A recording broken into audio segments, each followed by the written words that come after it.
the enemy tanks have stopped. Why? Why waste precious tanks when they can pick us off from the air like fish in a barrel?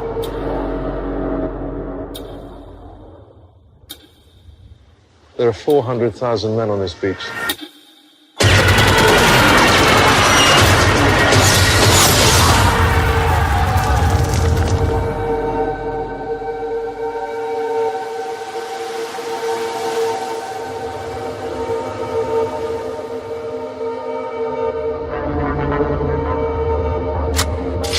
He's coming back round.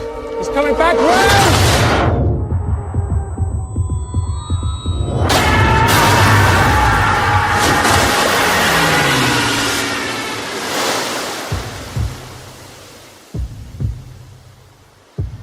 Where are we going? Dunkirk. I'm not going back. There's no hiding from this, son. We have a job to do. If we go there, we'll die.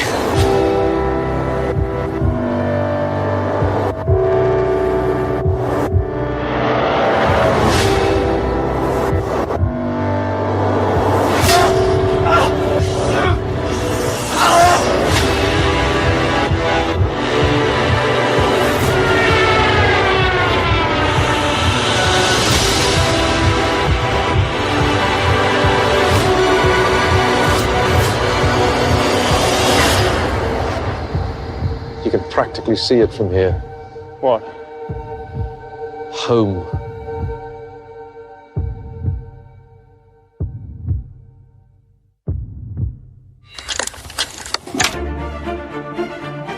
Em um mundo de fantasia. Na verdade, é na internet. Em que os filmes são analisados. Também tem biografia, entrevista, debate, um monte de coisa, né? Sim, um podcast se destaca. Podcast Cinemação. Só no cinemação.com.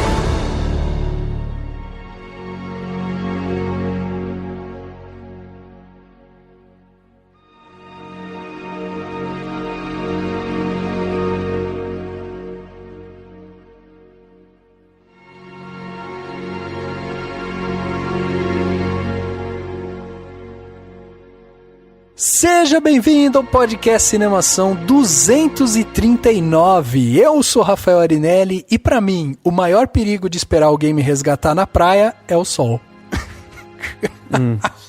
Eu sou Daniel Cury e eu adoro o Nolan. Eu adoro o Jonathan Nolan. Comecei causando. Começou causando, polêmica, exatamente. E aqui é o Henrique Risato, e até que enfim o Nolan fez um filme menos confuso que o Interestelar, que até agora eu não entendi. E eu sou Isabel Wittmann e eu não odeio Christopher Nolan. Opa, começou já uma guerra fria aqui, hein? Podcast Biografia Christopher Nolan, né? Pois é, olha aí, mal começou o podcast, já tem uma polêmica pairando. Eu não falei que eu odeio ninguém, eu falei que eu adoro uma pessoa. Não falei que eu odeio ninguém. Entendi. Na beira do abismo, você prefere empurrar o Christopher do que o Jonathan, né? Se tiver que escolher... Tá certo. Muito bem, estamos hoje aqui reunidos nesse podcast 239, né, para falar aí sobre a nova obra do Christopher Nolan, Dunkirk, que chegou aí com um ar todo curioso, porque primeiro era um filme do Christopher Nolan sem o Jonathan Nolan, então a gente ia ver também como que ele iria se comportar, né? E também a gente tem aqui um filme de guerra que a gente ainda não tinha visto o Christopher Nolan exatamente nesse território. Então é legal da gente ver realmente que ele chegou e nos apresentou algo totalmente novo, né? E para esse papo, a gente trouxe aqui a Isabel, que é lá do Feito por Elas, já participou aqui do Matildas e tal. Então, Isabel, seja bem-vinda ao Cinemação. A casa é pequena, mas é bem arrumadinha. Muito obrigada pelo convite, é um prazer participar do podcast de vocês. Vai ser demais. E a galera que quiser te ouvir falar mais ainda sobre, principalmente, né, as mulheres dentro do cinema, é ir no Feito por Elas, não é isso? Isso, o nosso podcast, que é o Feito por Elas, fica na página do Anticast, é só procurar lá que é fácil de encontrar. E a gente aborda especificamente as diretoras, as filmografias das grandes mulheres da história do cinema, mas na nossa página a gente também compartilha notícias de tudo relacionado às mulheres e representatividade no cinema, as atrizes, as diretoras de fotografia, outras profissionais também da área. Muito legal, um projeto muito legal. Fica aqui a nossa recomendação, né, para os ouvintes do Cinemação irem lá conferir o Feito por Elas. É encabeçado também pela Angélica, né, que já participou com a gente Angélica algumas vezes, né? Isso. É verdade. Angélica já é quase membro aqui do Cinemação. A Angélica é uma entidade na podosfera, né? Exatamente. Sem dúvida. Exatamente. Você fala mesmo. 3 vezes o nome dela, ela surge aqui. Ela grava um podcast. Ela assim, tá grava um disponível. podcast, é muito legal. Antes da gente entrar no filme, né, falar sobre Dunkirk, vamos lembrar aqui que esse podcast terá spoilers, então fique ligado, lembre-se de que vamos falar tudo e mais um pouco sobre Dunkirk. Se você não viu o filme, pula esse podcast, escuta o anterior, que a gente falou sobre Baby Driver, ou escuta o anterior ao anterior, que a gente falou de bonequinha de luxo. E vá ver o filme. E vá ver o filme.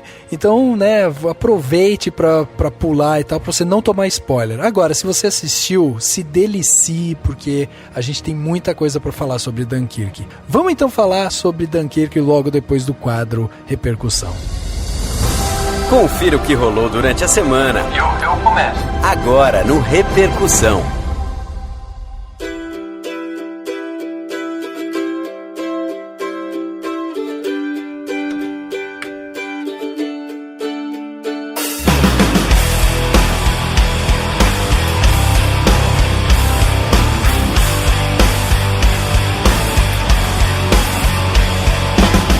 Dani, mais uma vez um filme de guerra só comprova a minha total e completa incapacidade de vivenciar uma guerra, cara. Porque toda vez que eu vejo isso, eu acho um horror.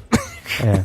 Eu acho que se eu tivesse vivido isso, ou se tivesse alguma em algum momento, espero que não tenha, né, pelo menos no Brasil, eu seria tipo o cara que fica no rádio. O cara que fica tipo lá fica servindo café pro... Não é nem servindo café, mas tipo fica lá assim, só pensando, dentro entendeu? de um escritório. Dentro do bunker lá, assim, sabe? É isso. Então, porque pra mim, se falasse assim, ó, você vai lá pro campo de batalha, eu acho que eu ia morrer muito rápido, cara. Ia dar uma olhadinha assim por cima do muro e ia tomar um tiro, tá ligado? É.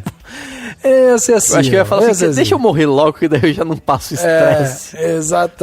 Exatamente. Muito bem, estamos aqui então para falar sobre Dunkirk, né, nesse episódio 239. E se você quer mandar o seu comentário aqui pro Cinemação sobre esse episódio, você pode mandar no e-mail contato@cinemação.com, entrar nas nossas redes sociais, sempre buscando por Cinemação, Cinemacal, né, sem o parênteses, sem o cedilha, sem o tio, e também pode acompanhar os nossos podcasts que estão lá na Rádio Inverso, radioinverso.com. Todas as sextas-feiras às 22 horas, com reprise aos domingos ao meio-dia, você acompanha o podcast do Cinemação na Rádio Inverso. E não deixe de conhecer, né, o nosso portal, afinal de contas, o podcast do Cinemação não é só um podcast, temos um portal com mais de 15 autores que escrevem todos os dias para você. Notícias, críticas, artigos, trailers, outros podcasts, está tudo lá no cinemação.com. Visite o nosso site, conheça o nosso conteúdo, vai lá, conheça também os nossos novos podcasts, né? As Matildas, né? O nosso podcast feminino.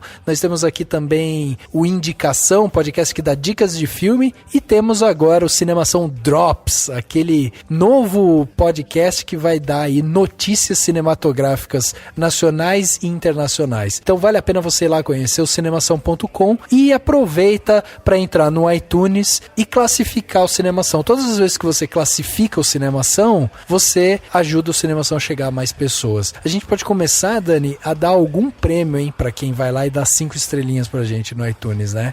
Mandar, sim, de repente um pôster, olha aí. Sim. Entrou no iTunes, classificou, a gente sorteia pra quem... Me avisa no Twitter, eu vou te dar um beijo na bochecha só, no caso.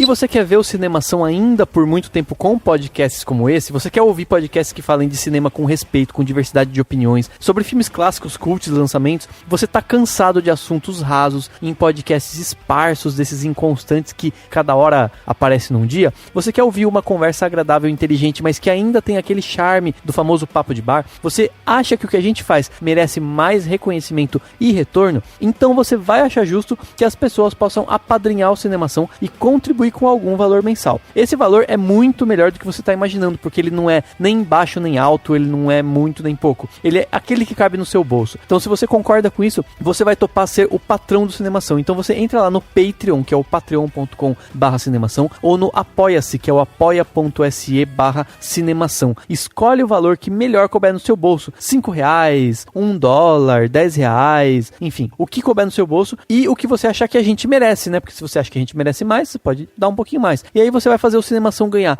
mais vídeos, mais podcasts e muito mais conteúdo. E vai fazer como fazem o Diego Lima, o Fernando Machado, o Alberto Marinho Camilo, a Fernanda Siqueira, a Tatiane Nantes, a Tamires Porto e o Thierry Penteado. Lembrando, né, que você que ajuda o Cinemação ou você que quer ajudar o Cinemação de alguma forma, você ganha sempre prêmios, você tem sempre alguma vantagem. Então é importante lembrar que o Cinemação tem o Cinemação Premier, que é o espaço, o grupo do Cinemação exclusivo para os apoiadores e para os patrões, apoiadores, patrões e convidados, né?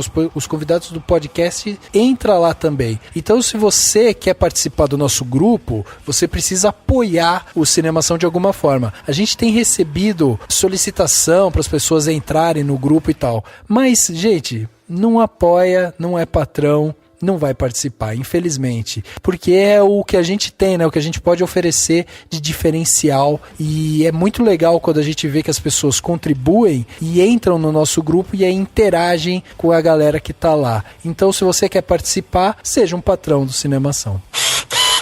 Chegando aqui na parte onde as pessoas saíram do armário e deixaram seu comentário aqui no podcast do Cinemação, né? Temos aqui vários comentários bacanas que chegaram durante a semana, comentários curtos, comentários longos, tivemos muita coisa legal, e eu tenho aqui um comentário do nosso último podcast, o podcast Cinemação 238, Em Ritmo de Fuga, e ele foi escrito pela Bruna Leão, que já comentou recentemente aqui no podcast, e ela voltou a comentar, quer dizer, a Bruna realmente abdicou do seu armário, né, Dani? Não volta mais. Não volta mais, ela está agora comentando sempre. E livre, está livre da prisão do armário. Sim, que é o que todo mundo devia fazer. E é só comentar, é muito fácil. É muito fácil, só é muito comentar. fácil. Você quer se livrar da sua prisão, do seu armário? Dá um bico nele e mande seu comentário pro Cinemação, pro Indicação, pro Matildas e pro Cinemação Drops também. Mande seu comentário e você vai estar saindo do armário. E a Bruna mandou aí o comentário sobre Em Ritmo de Fuga, né, o Baby Driver, e ela falou o seguinte: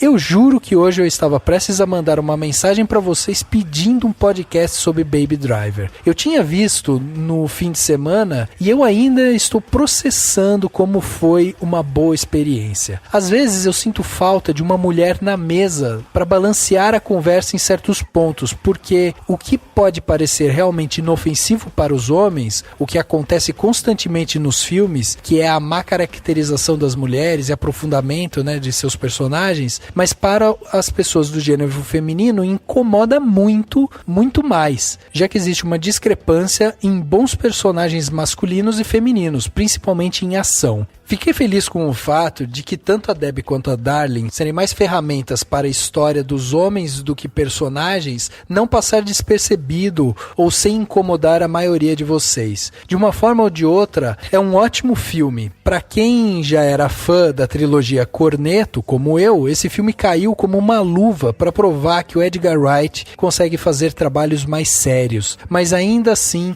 extremamente leves e potentes. A música é brilhante e como ela está em sintonia com o filme. É algo que me lembra muito a mão do Tarantino em algumas obras. Parabéns pelo ótimo cast, meninos, continuem com maravilhoso trabalho. Olha aí, Dani, então, o comentário da Bruna, muito legal. A gente já tinha recebido um outro comentário nesse sentido da Grécia Bafa, né, que é host das Matildas, falando que ela gostou também do fato da gente ter dado as nossas notas e ter justificado um pouco a nota também nessa questão da representatividade e tal. E é meio inevitável, né, pra gente que tá vivendo no século que a gente tá vivendo, pra gente que vê filmes como a gente vê, pra gente que tá vendo sempre a luta pela representatividade de uma forma muito forte, dentro do cinema, fora do cinema e tal. É inevitável você sentar pra assistir um filme e não reparar nisso, né? Como acontece um pouco aqui com Dunkirk também, que a gente vai acabar comentando, porque, de uma certa forma, é representação do homem, como a gente diz, né? É representação de uma época. Então, exatamente, é triste da gente ver como, mesmo obras muito boas como Baby Driver, ainda escorregam na questão de representatividade, né? Exatamente. E é mais ou menos fazendo uma comparação, se existisse podcast lá na época do O Nascimento de uma Nação, aquele antigo, os críticos deveriam olhar e falar assim, gente, pera lá, o filme é legal, olha, tem cortes, não tinha antes, mas, gente, por favor, né, acho que foi um pouco racista. Então, é mais ou menos isso, entendeu? É isso, a gente olhar com os olhos de alguém que enxerga o filme como algo que pode causar uma mudança no mundo. E aí você pensa, que mudança você quer no mundo, né? Então, vamos lá. E vou fazer um comentário, Rafa, meio Faustão. Eu ia falar assim, ô louco, bicho, a Bruna Leão é uma fera. Porque ela mandou um comentário muito bom.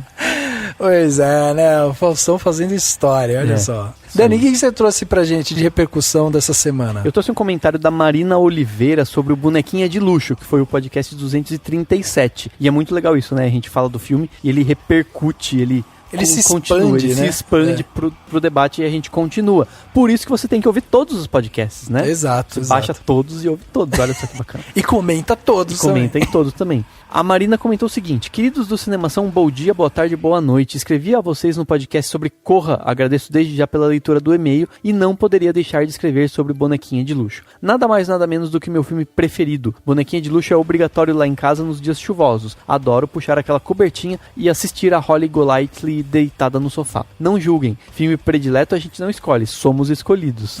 Concordo. Bonequinha de Luxo é o filme preferido de muita gente. Sim, cara. É um Ele tem várias camadas interessantes, né? Ainda bem que a gente conseguiu extrair bastante coisa interessante quando a gente fez o podcast 237. Exatamente, né? Exatamente. Daí ela fala assim: apesar de parecer e soar uma mera e inocente comédia romântica numa época cuja expressão ainda não existia, Bonequinha de Luxo tem nuances que envolvem e vão muito além do riso solto e do romance que faz suspirar. Sabemos que grande parte desta aura encantadora que cerca o filme tem como responsável a presença da maravilhosa Audrey. Mas o que vocês não comentaram no programa é que a primeira e óbvia opção para o papel de Holly era Marilyn Monroe. Isto se deve muito ao fato comentado por vocês de que Audrey era elegante demais para interpretar uma prostituta. Ainda bem que estavam errados. Afinal, estamos falando de uma atriz que, ainda estreante em Hollywood, já tinha um Oscar para chamar de seu. Exatamente. Perfeito. Na verdade, eu falei que a Marilyn Monroe tinha sido, não sei se ficou na edição. Ficou. Então acho que então talvez a Marina não tenha ouvido, mas não tem problema. Ela tava tão encantada que a gente tava falando de Bonequinha de Luxo que ela acabou não prestando muita atenção, entendeu? Exatamente. Ela mas ficou, não tem nossa, problema. tô falando de Bonequinha de Luxo, que demais.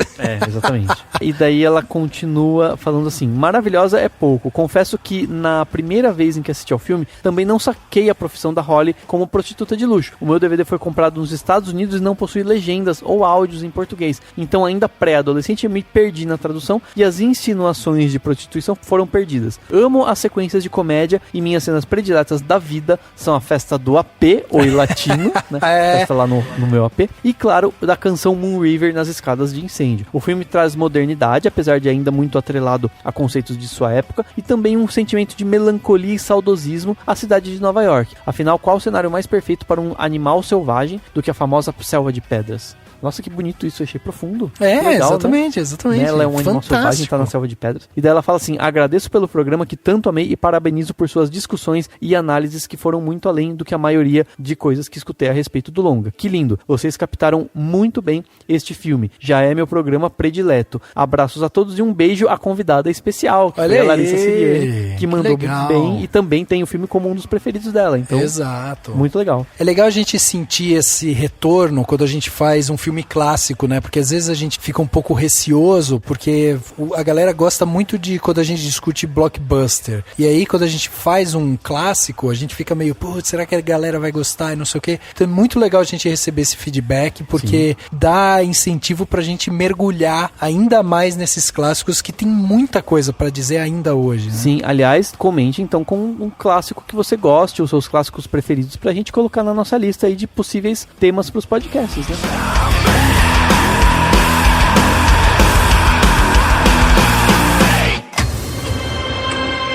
Where are we going? Dunkirk. If we go there, we'll die. Where's the bloody Air Force? He's on me. I'm on him.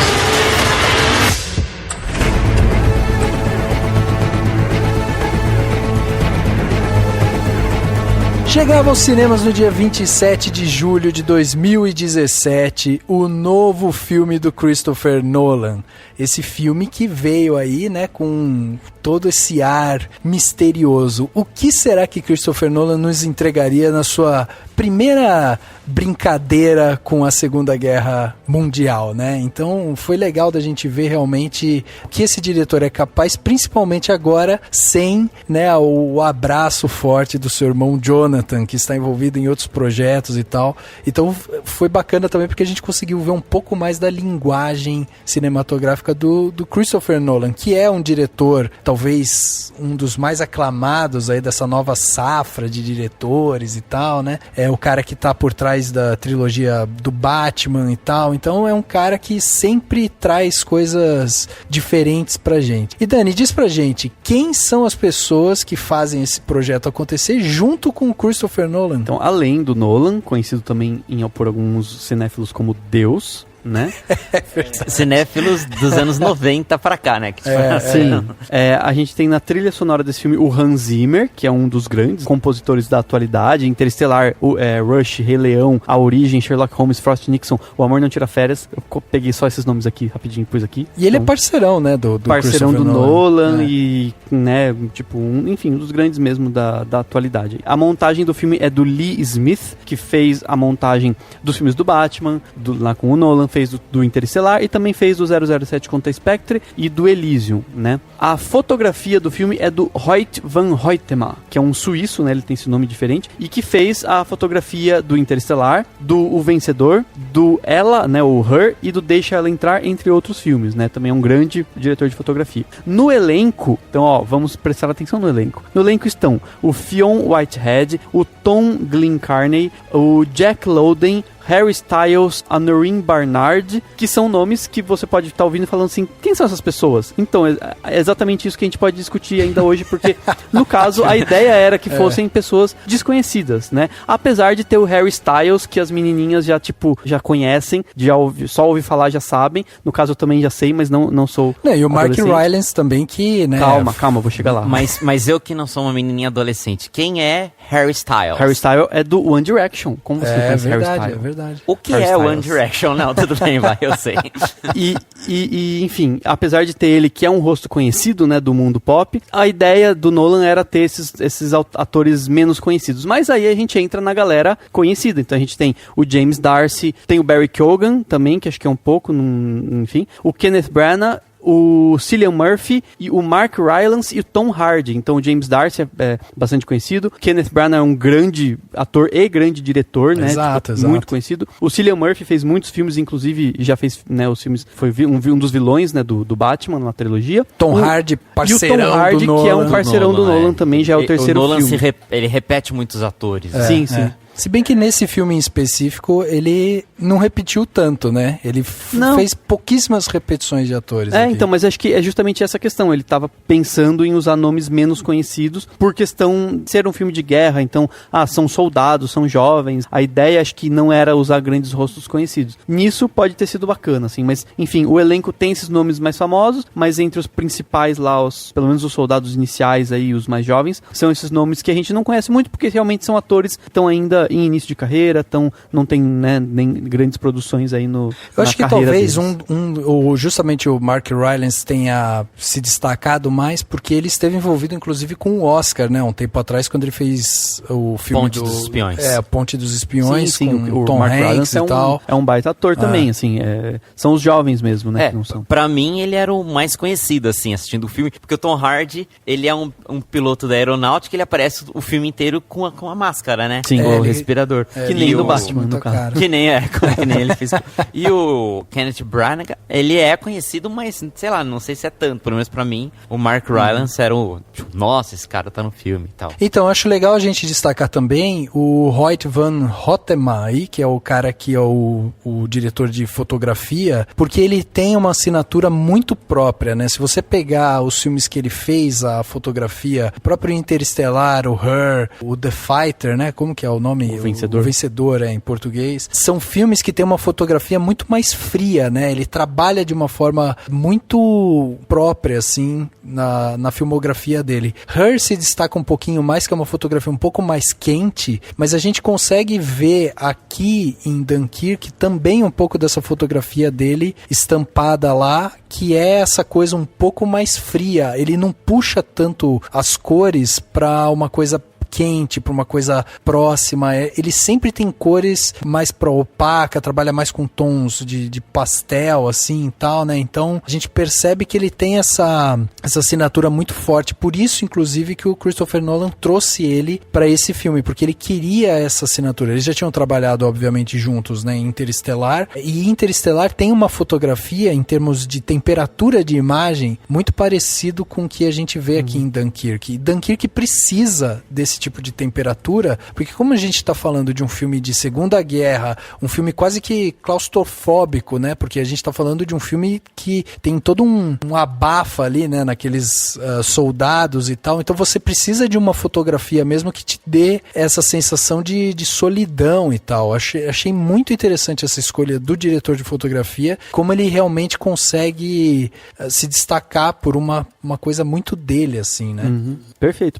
É bem isso mesmo, assim, não lembro de nenhum filme dele que tivesse, enfim, tons quentes, mas talvez seja também a questão da escolha da narrativa, né, porque ele, sim, se tiver que pegar um filme mais alegre, mais, enfim, mais quente, daí talvez que ele faz um pouco no Her, né, mas de uma forma ainda sutil, né. Como a fotografia ajuda justamente nessa parte discursiva do filme, que o Nolan dá uma martelada, assim, nessa questão da sobrevivência, e como a gente consegue sentir, principalmente acompanhando o grupo dos jovens que tá escondendo ali, tentando sair, né, da praia, o frio e eles molhados o tempo inteiro, assim. Então, como espectador, a gente consegue sentir o frio que eles estão passando, a sensação de molhado aliada a esse frio, justamente através da fotografia. Exatamente. Perfeito.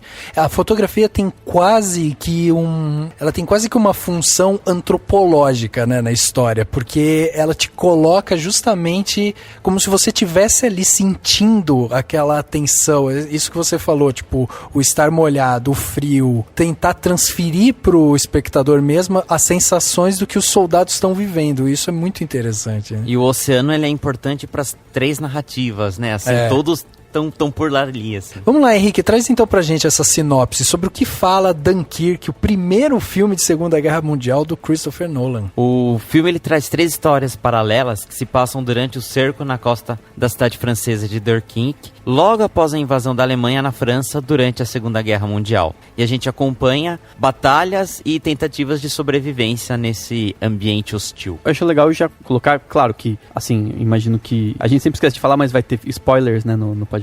Sim. Quem tá ouvindo o podcast provavelmente já viu o filme ou já deveria ter visto o filme. Mas, mesmo assim, acho que é importante pontuar a questão. A história, ela é contada de maneira não linear, né? Então a gente acompanha 1 hora na história dos pilotos, né?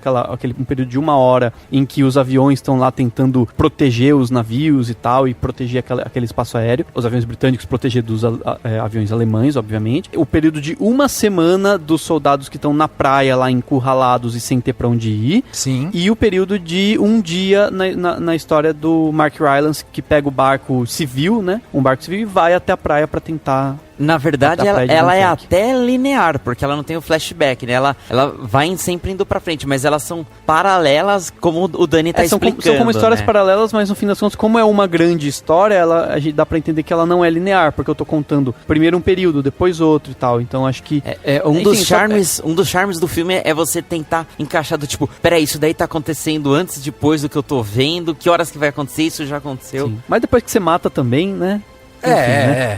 Vamos comentar mas depois. Exatamente. Ele pega um recorte de tempo, né? Dentro do mesmo período, assim, ele vai recortando momentos ali, uma história um pouco mais longa, porque ela tem um período de tempo mais longo e tal. Isso é realmente uma direção, é uma escolha da direção interessante para você não tornar também aquilo muito monótono em alguns momentos. E ela faz com que o espectador fique realmente preso, né, na trama, para que a gente consiga ir entendendo mais ou menos o que está acontecendo ali. É legal também da gente perceber e né, posicionar historicamente, que a pessoa que está escutando a gente às vezes não sabe, mas saiu vários podcasts durante essa semana e tal sobre Dunkirk, muita gente falando justamente sobre os eventos históricos, o que aconteceu na Segunda Guerra, como é que esses caras chegaram ali e tal. A gente não vai focar muito nisso, a gente vai falar mais sobre o filme mesmo, mas é legal a gente dar uma passada por isso e lembrar que a Segunda Guerra aconteceu de 1939 a 1945, né? E que tinha como grande expoente militar ali a Alemanha, que era essa liderada pelo Hitler, né? Era um conglomerado ali militar que vinha massacrando seus adversários e tomando conta de vários territórios. Dunkirk fica na parte norte da França e ela fica justamente assim, tipo, perto ali do mar, né? Tem um estreito de Dover, que é justamente onde se passa o filme, que é eles querendo chegar do outro lado, porque se você for olhar no mapa, abrir o Google Maps, que foi isso que eu fiz aqui, eu abri o Google Maps aqui para ver exatamente onde estava Dunkirk, ele fica perto da Bélgica, e ele fica justamente bem no norte da França, tipo, é uma das cidades mais ao norte da França, e ele tá um pouquinho mais para cima, tá justamente o pé ali do Reino Unido, né, que já vai dar na Inglaterra. Então o que acontece historicamente aqui? A gente tem uma Alemanha que vem ganhando território, ela começa a expandir e chega na Bélgica, e aí quando ela começa a invadir que é a França e começa a atacar Paris e não sei o quê, todo o exército francês, inglês, né, que são dos aliados, eles correm para um canto. Por quê? Porque os alemães vêm varrendo, né? Eles vêm varrendo o que eles vão atacando, né? E aí eles vão empurrando esses soldados para ponta. Então, quando eles tomam Paris, você tem todos os soldados já bem acuados justamente no norte, eles estão tentando fugir. E aí tem uma questão de logística, que é clara, que você tem 400 mil soldados presos em Dunkirk, na praia, e você não tem como tirar esses soldados de lá, porque é muita gente, eles não têm, assim, navio suficiente para colocar a galera lá dentro e levar para o outro lado, que seria a Inglaterra, né? Então, e eles queriam guardar os navios com uma possível invasão no Reino Unido lá, né? Exato. Então, assim, existia um problema de logística, você tinha também um problema político, né? Porque existia também essa coisa da retirada, do que era retirada. Os soldados viam de uma forma muito negativa esse fato de você bater em retirada, fugir para o seu país de origem, estando, né, a guerra comendo solta e tal. Então você tinha vários problemas envolvendo esse momento da história. E aí o filme pega exatamente esse recorte, quando você tem os soldados encurralados na cidade francesa de Dunkirk e eles precisam fugir de lá para voltar para o Reino Unido para tentar sobreviver. E é essa história que Dunkirk realmente vai nos contar, né? E aí eu queria começar pensando já no filme. Queria começar aqui perguntando para vocês justamente sobre essas escolhas, né? A gente começa o filme com um caminhar ali de um grupo de soldados e tal. A escolha de trilha sonora também é muito bem feita, porque ele trabalha muito bem o silêncio, ele trabalha muito bem, né, a trilha de uma forma muito calma, então você não precisa, ele não tem grandes expoentes musicais, assim, isso ajuda também na hora da tensão. E aí eu queria saber de vocês justamente sobre essas escolhas. Quer dizer, a gente pega quase na mão de 3, 4 personagens principais ali, e a gente tem essa sensação de ser uma coisa muito... Eles estão muito encurralados, né? Você teve essa sensação, Isabel, dessa claustrofobia... Apesar de um lugar aberto. Apesar de um lugar aberto. Sim. Eu acho que a maneira como os personagens foram trabalhados foi muito bem feita, porque na verdade a gente não tem um desenvolvimento deles em termos de acompanhar o que vai acontecendo, as consequências para eles, as mudanças de opinião, por exemplo. Não, é aquilo ali que está sendo apresentado. Nós não temos também o background deles, que é as motivações de cada um. A gente só está acompanhando pessoas sobreviventes. E nesse sentido, considerando o quão pouco a gente sabe sobre essas pessoas, funciona porque a gente consegue acompanhar toda a urgência deles e toda a questão do instinto de sobrevivência mesmo, né? Então, aliado ao que a gente já tinha mencionado da fotografia. E aí, a própria trilha sonora, que é essa questão do tic-tac que é constante, né? Que não descansa até o final, que marca esse senso de urgência, que marca essa passagem de tempo e que dá para o espectador essa sensação o tempo inteiro de que algo pode acontecer. Pra mim, eu acho que nesse sentido o filme funciona muito bem. Muito bem. Eu também, eu achei sensacional que não aparece em nenhum momento, né, não apareceram os soldados e tal, e aí entra a questão técnica do som, principalmente, né, Sim. porque com um som de qualidade, num cinema de qualidade, e aí todo mundo tá falando pra ver em IMAX, eu não vi em IMAX, mas vi num cinema com um som bem legal, surround e tudo mais, bem detalhado, você sente isso pelos barulhos, tipo, tá o tempo inteiro aquela coisa ao seu redor mesmo, não é só aquele som frontal, não é só aquela... Então tá tudo ao seu redor, então você sente mesmo que você tá num lugar e tudo ao seu redor conspira contra, né? Como se tudo tivesse impedindo de tomar alguma atitude. E eu acho que aquele começo, bem o comecinho, que é só um cara, né? Tentando escapar e né, os amigos, tipo, os caras que estão com ele morrem logo de cara e ele sai correndo, tal. Aquilo já mostra o quanto a coisa tá feia lá na cidade. E daí ele chega e consegue encontrar um mínimo de tranquilidade, apesar de estar coado, lá na praia, junto com todos aqueles soldados. A única coisa que eu não tive a impressão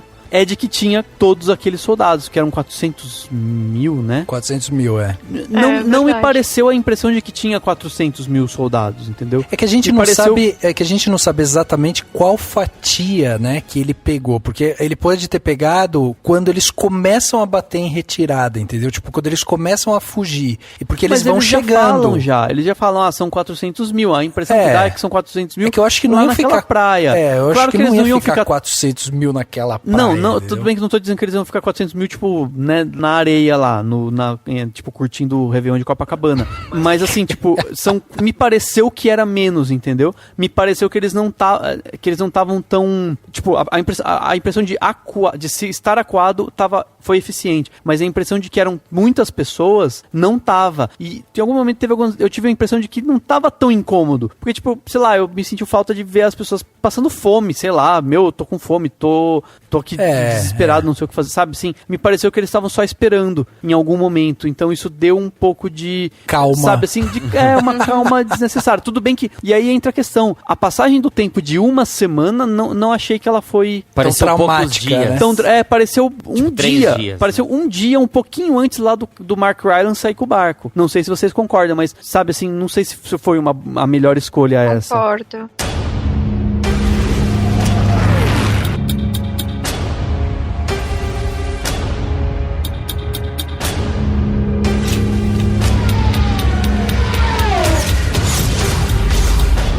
We shall fight on the beaches.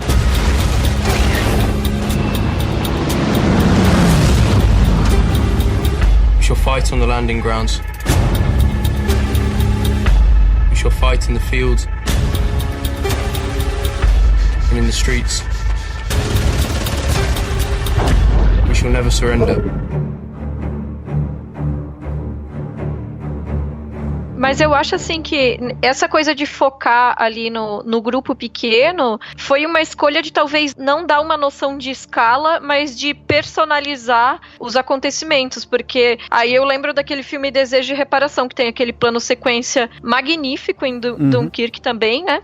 E que justamente é colocado no filme pra dar a noção de escala em uma história que não necessariamente precisava dar essa noção, justamente porque tá completamente personalizada. Então aqui a gente entra numa certa incoerência, talvez, que é o fato de que a escala não é abordada e a gente acompanha só através de um pequeno grupo, mas ao mesmo tempo esse pequeno grupo ele não é personalizado, né? No sentido de que a gente não tem o desenvolvimento desses personagens, né? Exatamente. Mas assim, são escolhas interessantes, assim, porque eu não consigo analisar por que pra mim funcionou, mas eu me envolvi com os personagens mesmo sem ter esse desenvolvimento deles, porque pra mim eles estão representando todo aquele grupo, sabe? Nesse sentido. Eles não têm nem nomes, né? Sim. Eu achei interessante isso, assim, eu particularmente não acho que todo personagem tem que ter background desenvolvido, ou eu acho que na proposta, como tá no filme, funciona bem isso, eu também me senti envolvido, mas realmente, assim, até um certo ponto, eu acho que, sei lá, me incomodou um pouco isso, assim, o fato de que tá perto deles, e ok, e a ideia é que eles não sejam, né, não tenham nomes, ou não tenham uma história específica, porque eles representam todos, mas tipo, mas não sei, isso por algum motivo me incomodou nesse sentido, sabe? Tá bom, então se eu tô aqui acompanhando eles... Seria a famosa sensação de urgência, né? Que ele precisa te passar em alguns momentos, que você vai vivendo aquilo ali e de repente você fala, tá, não parece que tá tão ruim assim, tipo, eles estão tensos porque eles querem voltar porque tá vindo uma galera que vai matar eles, mas ao mesmo tempo não parece que eles estão passando fome, não parece que eles estão tão mal e tal. E aí entra a questão da não linearidade, né? Porque assim, se a gente entrar naquela história do barco, e eu acho que o Nolan foi bem inteligente mesmo de, dentro da mise-en-scène, né, da batalha, com aquelas cenas amplas e tal, que são super legais e lindas e tal, você tem lá o barco, tem até um azulzinho pra você conseguir ir montando, né, o quebra-cabeça, né, um pouquinho, você fala, beleza. Só que isso cria um momento, uma coisa meio anticlimática, pelo menos pra mim, entendeu? Porque, por exemplo, no momento em que eles estão lá, em um determinado momento, quando eu vi que todos aqueles caras lá estavam debaixo de na parte de baixo daquele barco, escondidos, e numa parte já que não estava mais encoberto, né, com a cobertura dos ingleses, já estava sob a mira dos alemães, e eles começam a receber o tiro, eu ficaria muito mais nervoso, mas teve um determinado momento que eu falei assim, tá bom, eles escaparam. Por quê? Porque eu vi que o barco estava lá e a galera tinha saído nadando, entendeu? Dentro da montagem, ao mesmo tempo em que ela é interessante, por não ser uma história linear, porque não tem necessidade, e o Nolan adora uma história não linear, ok, é o estilo, também entra no estilo dele, mas num determinado momento isso foi anticlimático, entendeu? Então, já tem personagens que você comprou a deles, mas você também, eu pelo menos não tava, tipo, envolvido a ponto de, eu tava envolvido a ponto de querer saber o que ia acontecer com eles, mas não de preocupado que caso eles morressem, entendeu? Entendi. Né? Entendeu? Meu Deus, eu vou chorar se um deles morrer. Mas daí você investe numa coisa, perde em outra, sabe? É anticlimático aqui, e daí perde um pouco da tensão do momento em que eles estão lá recebendo esses tiros e tal. Tem uma coisa assim, ó, quando a gente fala que foi feito o resgate de 400 mil soldados, a gente precisa lembrar que não tinha 400 mil soldados na praia e, tipo, todos eles ali esperando realmente um navio chegar e todos entrarem dentro, tipo, não tinha isso. Inclusive a história, quando ela tá se passando, a gente vê até aqueles corpos já vindo pra praia, né, vem do mar e tal, e o pessoal falando, os corpos começaram a voltar e tal. Muita gente já tinha morrido, já tinha morrido, já tinha tentado, alguns já tinham conseguido voltar, né, o navio, a gente tem um capitão que tá ali no cais, que está organizando as saídas, a gente vê também esse herói, né, que é o que a gente acompanha, que é o Tommy, né? A gente vê ele carregando lá um cara machucado para tentar colocar dentro do navio e fugir ali. Então a gente já tá acontecendo esse resgate. Então, assim, a sensação dos 400 mil até eu entendo de a gente não sentir, porque não era realmente algo que estava acontecendo. Não tinha 400 mil na praia. Ok, eu acho que até aí justificável. Eu entendo essa parte que o Dani fala também, dessa sensação de urgência, que às vezes precisava mostrar mostrar alguma coisa um pouco mais forte, no sentido de você querer passar que eles precisam ir embora logo de lá, né? Porque os soldados estão vindo e tal. Mas aí entra uma coisa que inclusive você já falou uma vez, Dani, que é a retratação da guerra pela guerra, ela foi retratada de uma forma muito crua, assim, sabe? Muito real. Porque quando você pega filmes, sei lá, de guerra que a gente vê hoje, o próprio Soldado Ryan ou tantos outros, né, que filmes de guerra, a gente às vezes foca exatamente na batalha. E aí é é um filme de guerra quase que de ação. Você vê tiro pra tudo que é lado, o cara pula pra um lado, pula pro outro, tipo, e tal. Até o Último Homem, apesar de ter só ação, tem um momento que é muito... exatamente. E aqui não. Aqui é um momento da guerra que é aquele momento em que você precisa, de alguma forma, tentar organizar as coisas pra você fugir de lá. Então, paira no ar uma certa urgência, paira no ar um certo perigo, mas você não... Assim, o dia a dia da guerra é aquilo. É você esperar, é você entender que tá chegando o inimigo. Nessa época a gente tá falando de alemães que estão chegando, que eles estão vindo, né? E cada vez que eles andam mais, eles esbarram em pessoas contra eles e tal. Então eles lutam também. Então demora pra chegar. Né? Então assim, tem a resistência, mas eles demoram pra chegar. E tem uma questão também que é a questão da classificação etária do filme, né? Porque, se eu não me engano, era 13 anos, alguma coisa assim, né? Então, eles conseguem fazer nesse sentido um filme de guerra que praticamente a gente não tem o gore, não tem o sangue pingando, não tem aquela violência que a gente vê em outros filmes de guerra, como, por exemplo, o que vocês citaram, até O Último Homem, que a gente vê as pessoas explodindo, assim. Exato. Né? E aí, é uma questão de mercado mesmo, porque é pensar no acesso que esse filme vai ter se ele subisse a classificação etária, ou no que pode ser trabalhado nesse roteiro com uma classificação etária baixa como essa. E aí, pensar em criar essa tensão, esse senso, né, de que eles precisam sobreviver e de que tem um medo rondando, um perigo rondando, e que aí eu acho que é emprestado muito de filmes de outros gêneros que não o de suspense, alguma coisa assim de alguns filmes bem-sucedidos de terror, onde a gente percebe que é muito mais assustador quando a gente não vê, como no caso acontece aqui, a gente não vê os alemães em nenhum momento, a gente só sabe que eles são uma ameaça terrível, porque todo mundo tá morrendo de medo deles, tá todo mundo ali naquela situação, nos 3 núcleos, querendo se safar. Então, eu acho que é trabalhado muito nesse sentido, mas assim, por questões de mercado, mas também incluindo isso no roteiro de uma maneira que consiga dar conta, né? De passar essa sensação de que o perigo não tá ali, mas ele é grande. Ele é grande, E aí tem outra coisa, quando a gente fala de, mas podiam ter mostrado eles passando fome e tal, a própria narrativa, ela mostra que eles estão minimamente organizados, sabe? Existe um cais onde chegam os navios, existe um capitão que faz lá a triagem de quem vai ser resgatado, existe uma prioridade pelos feridos e tal. Então entende-se que de alguma maneira eles estão sendo também abastecidos, né? Eles estão ali presos naquele lugar e eles estão, tipo, cada vez mais os inimigos estão chegando cada vez de uma forma mais perigosa, mas de alguma forma eles estão ali organizados, entendeu? E a gente tá vendo também um recorte de no máximo uma semana ali, entendeu? Então, assim,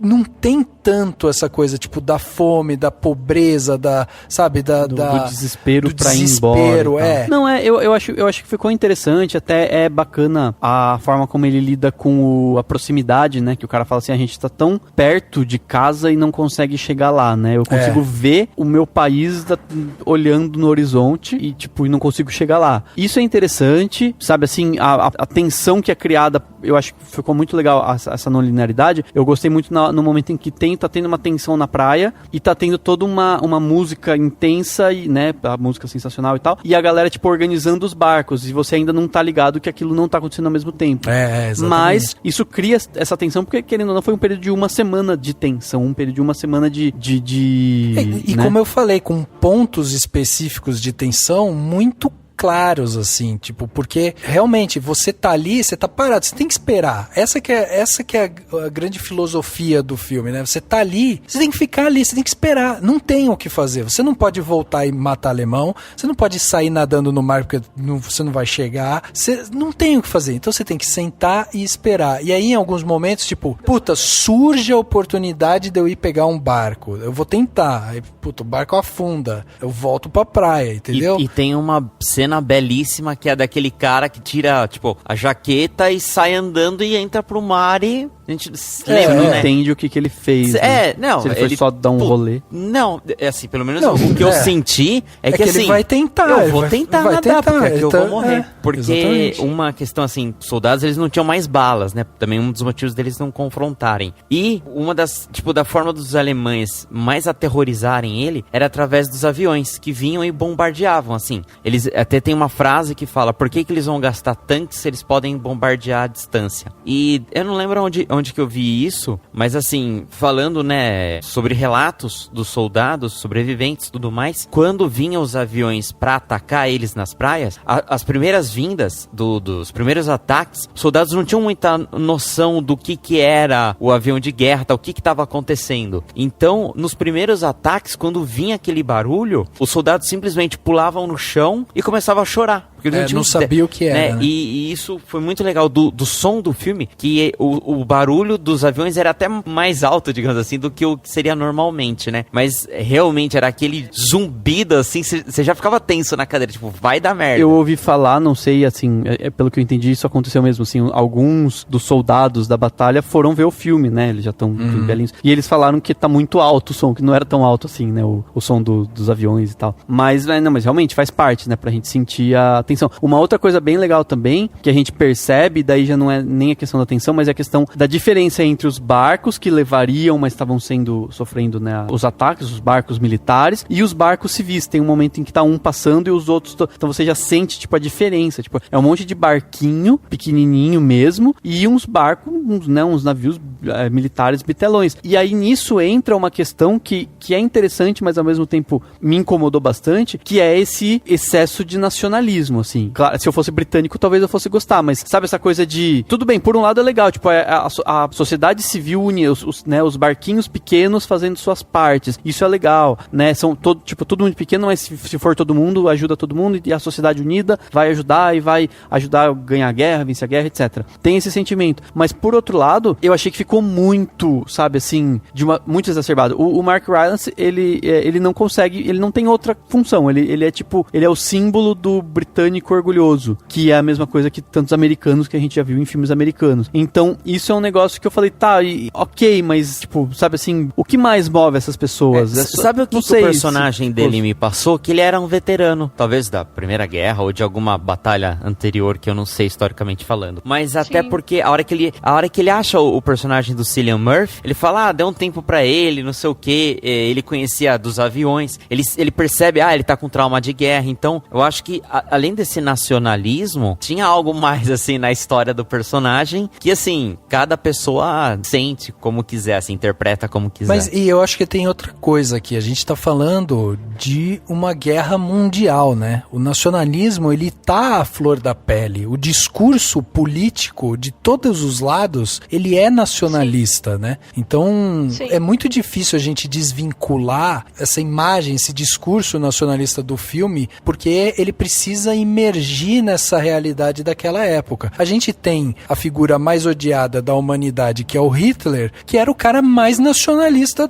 do planeta naquele momento, entendeu? É o cara que quando invade Paris, ele pega o vagão do trem, onde na Primeira Guerra os franceses fizeram os alemães assinarem lá o Tratado de Versalhes, dizendo que eles eram culpados pela Primeira Guerra. O Hitler invade Paris, manda pegar o vagão de um museu, colocar exatamente no mesmo lugar onde os alemães assinaram o Tratado de Versalhes, lá atrás, falando que eram culpados, e ele faz os franceses assinarem um tratado lá de rendição, exatamente no mesmo lugar. É um discurso nacionalista tão forte, tão enraigado ali, que, tipo, por isso que eu entendo. E eu acho que o filme ele é feliz em retratar isso, porque isso estava sendo plantado nos soldados, entendeu? E existe uma questão que é o quanto esses jovens não tinham nem noção do porquê estavam lutando, né? Porque, na verdade, realmente era isso, né? Era mostrado como, ideologicamente, como uma ameaça à nação, uma ameaça à autonomia e tudo, mas essa era a motivação deles, de verdade, porque fora isso a gente sabe que guerra é um monte de homens velhos mandando os jovens pra frente de batalha, e eles precisam de alguma motivação pra acreditar que aquilo tá funcionando, né? E aí, em termos de ideologia, não sei na Inglaterra, mas nos Estados Unidos isso era muito forte com os jovens soldados, né? Inclusive o governo americano chegou a contratar antropólogos para estudarem os padrões culturais japoneses, para entenderem através do que seria a cultura japonesa, qual era a motivação deles, porque eles eram tidos como obstinados, como esse estereótipo do kamikaze, sabe? Então, esse tipo de coisa era feito justamente para criar uma imagem desumana e distanciada do inimigo, que, de novo, é o que a gente vê no filme do Mel Gibson, né? Então é isso, assim, é uma tentativa de desumanizar o outro lado, porque no final é um monte de menino passando frio e fome, que não sabe nem pelo que tá lutando, porque tá lutando por um monte de fronteiras imaginárias, né? What has happened is a colossal military disaster.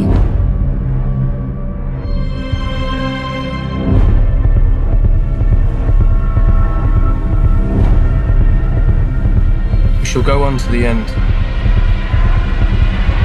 We shall never surrender.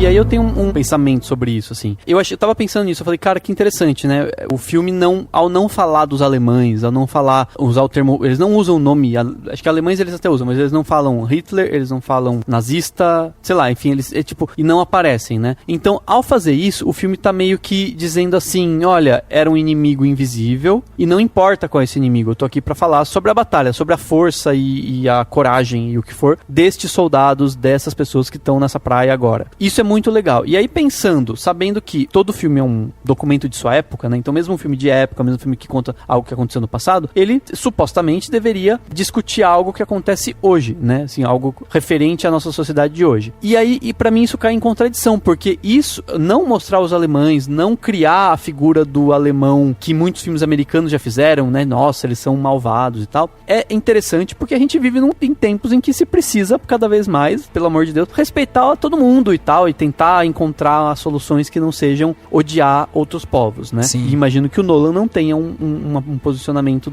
de... Tipo, ele não votaria no Trump se ele fosse americano. Sim, né? De segregação. Né? Ele não é esse cara. E assim, o que eu penso, isso não combina com esse nacionalismo exacerbado, entendeu?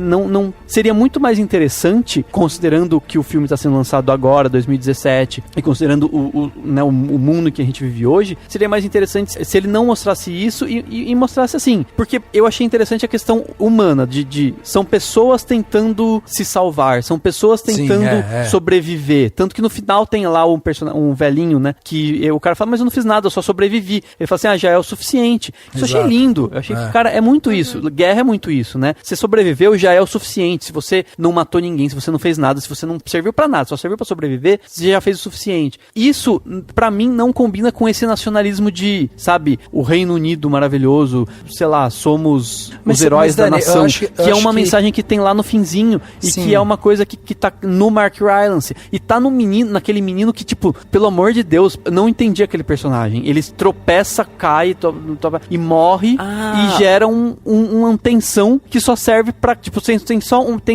for the...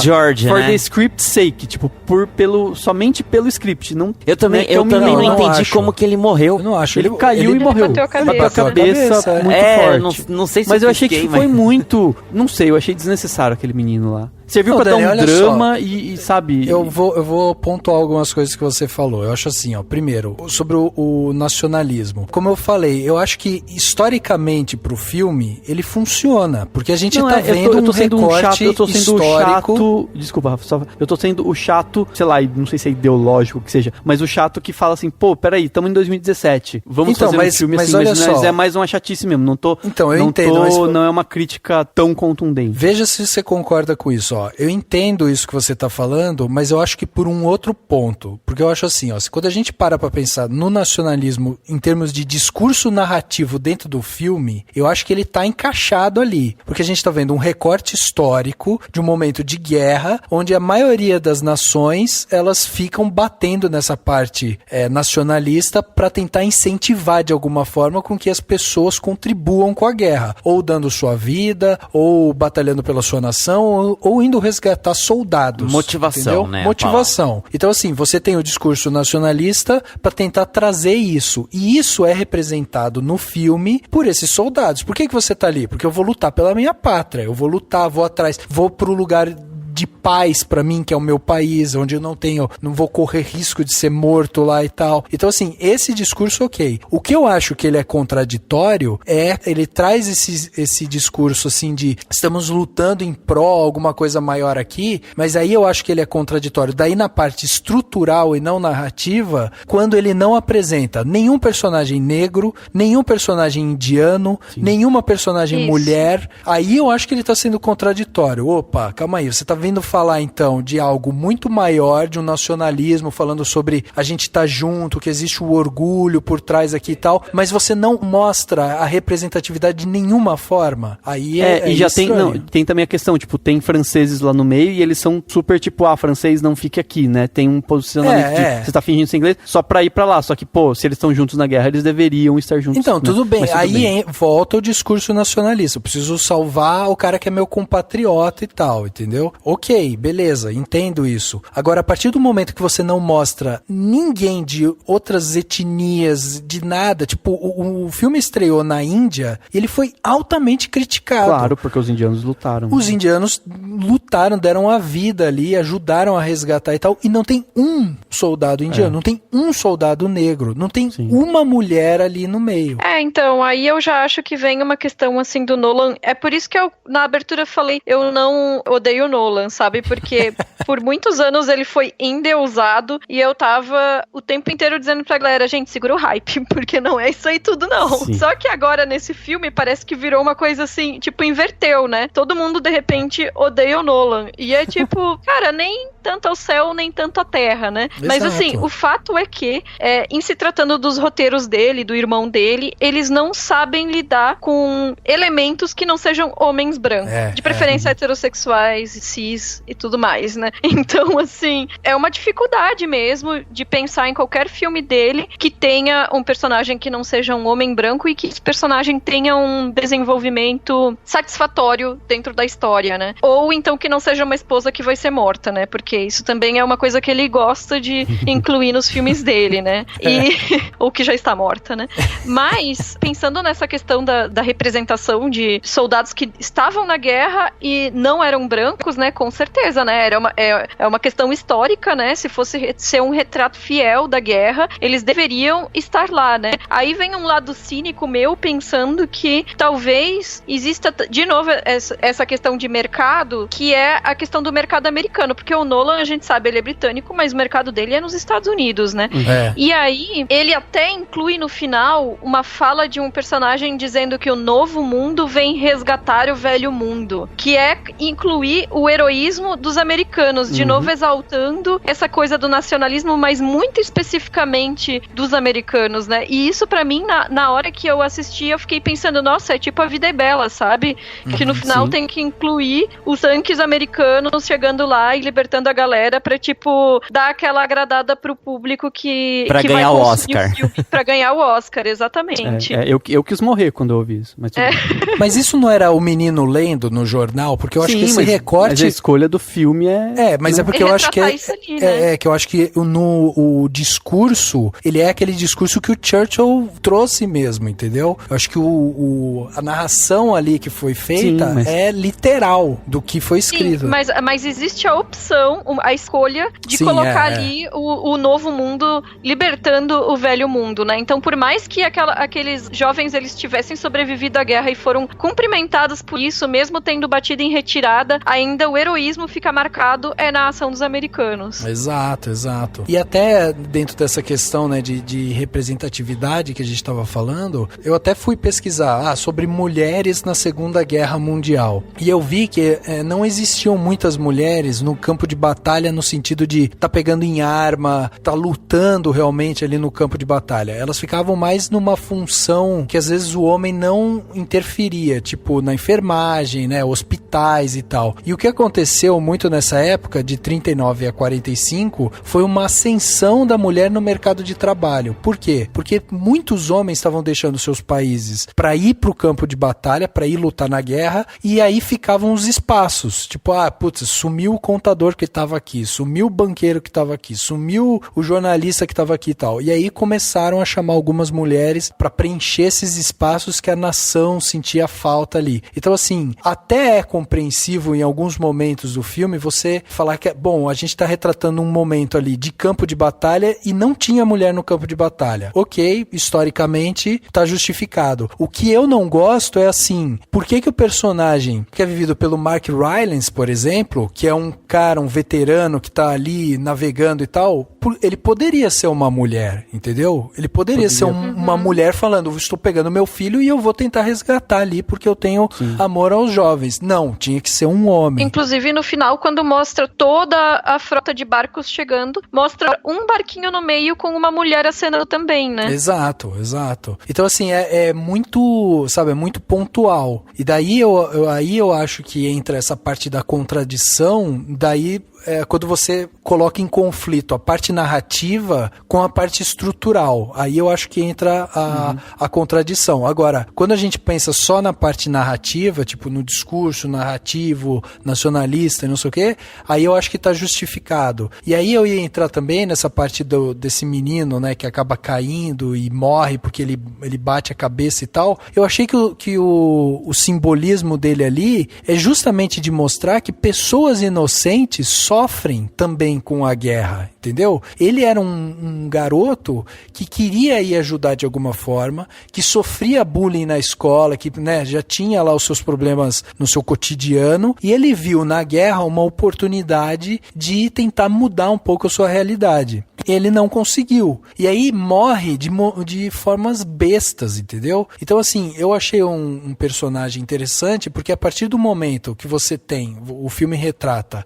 conflito na terra, conflito no mar e conflito no ar, né? Você tem, tipo, o conflito passando por todas as esferas. Faltou um conflito, vamos dizer, civil, entendeu? Um problema do cotidiano das pessoas que estão ali, que ficaram para trás. E aí eu acho que é onde entra esse menino, que é um menino despreparado, que ele quer apenas ajudar, e aí quando ele tenta ajudar, ele não tá pronto para aquilo. Quando ele pega um soldado que tá traumatizado e não sei o quê, ele não tá pronto para aquilo, ele não sabe como reagir àquilo.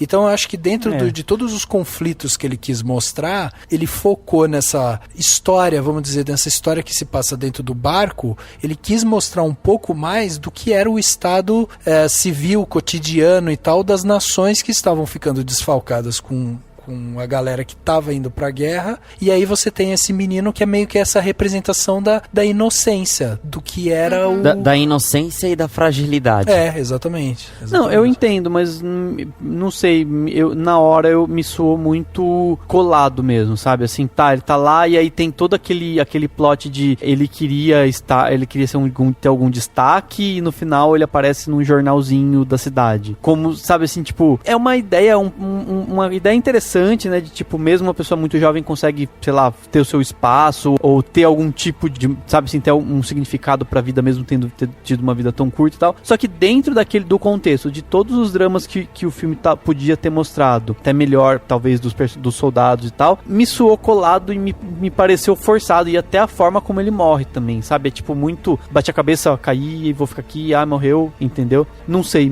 eu acho que poderia ter sido, sabe? Se ele não estivesse lá, o filme não perderia, entendeu?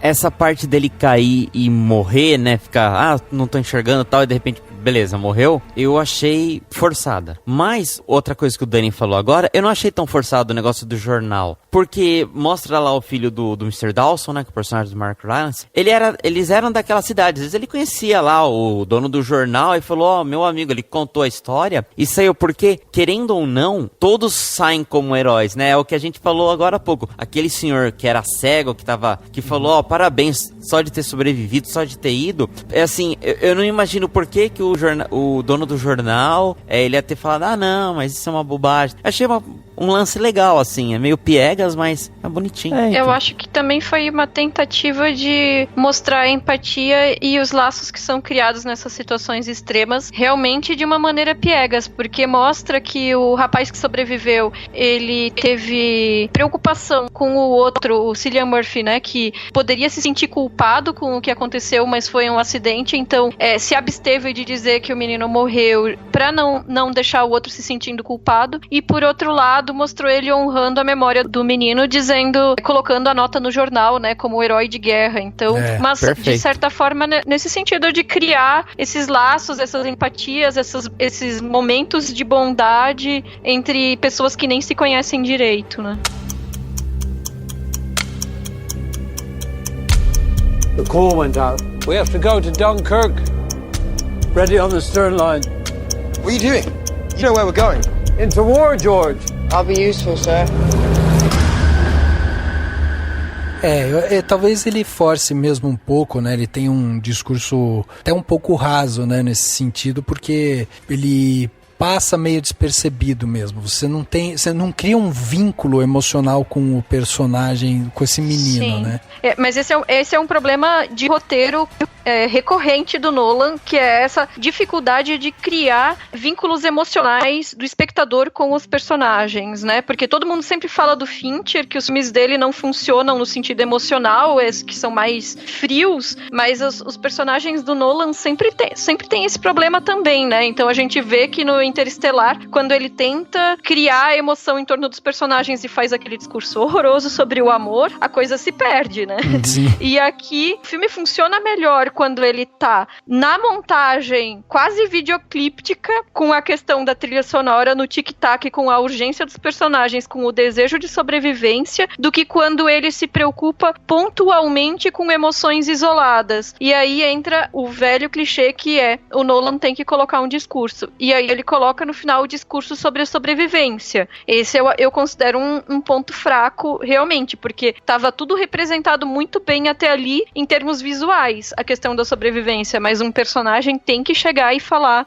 não, porque nós somos humanos e tudo é sobre sobreviver e blá blá blá. Então, é uma dificuldade que ele tem realmente em lidar com as emoções de personagens e criar essa conexão emocional com o espectador. E tem outra coisa, né, que é os encerramentos do filme do Nolan, né? Eu acho que ele tenta beirar o genial e aí ele fica numa linha muito tênue entre o genial e o bocó, entendeu?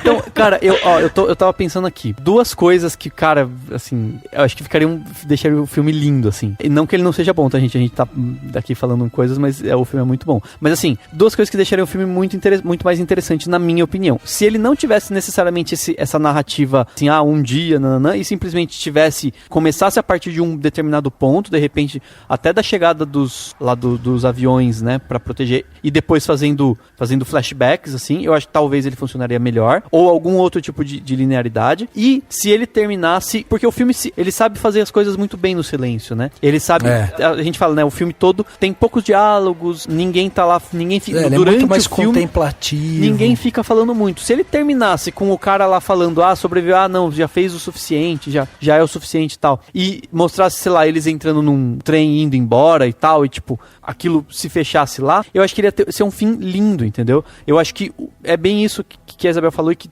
faz sentido, né? O Nolan, ele é bom no silêncio, ele é bom quando o cinema é audiovisual mesmo, é música com pessoas, com coisa, mesmo que ele seja frio. Acho que não tem problema alguns diretores serem mais frios e não conseguirem, né, tirar, sei lá, extrair emoções incríveis e tal. Não tem problema, eu acho que ele não precisaria disso. Só que acho que é justamente isso, ele, talvez falte ao Nolan um processo de autoconhecimento. Pra ele falar assim, eu não sou esse cara, eu sou esse. Eu discordo de você quando você fala dessa montagem, porque eu gostei muito da montagem do filme, eu acho que é um dos pontos fortes dele, por isso que eu acho que não precisaria mudar, fazer flashback. Eu acho legal a ideia de ele não ser linear, mas eu acho que a forma como ficou a linearidade... Eu achei ótimo. Pra mim teve esse problema do anticlimático. E eu acho que se fizesse os flashbacks... Mas não tô dizendo que foi ruim, não acho que foi ruim. Mas você falou de flashbacks, eu acho que se fizesse, seria uma coisa muito clichê, não ia combinar com o resto do filme. Eu entendo. Agora,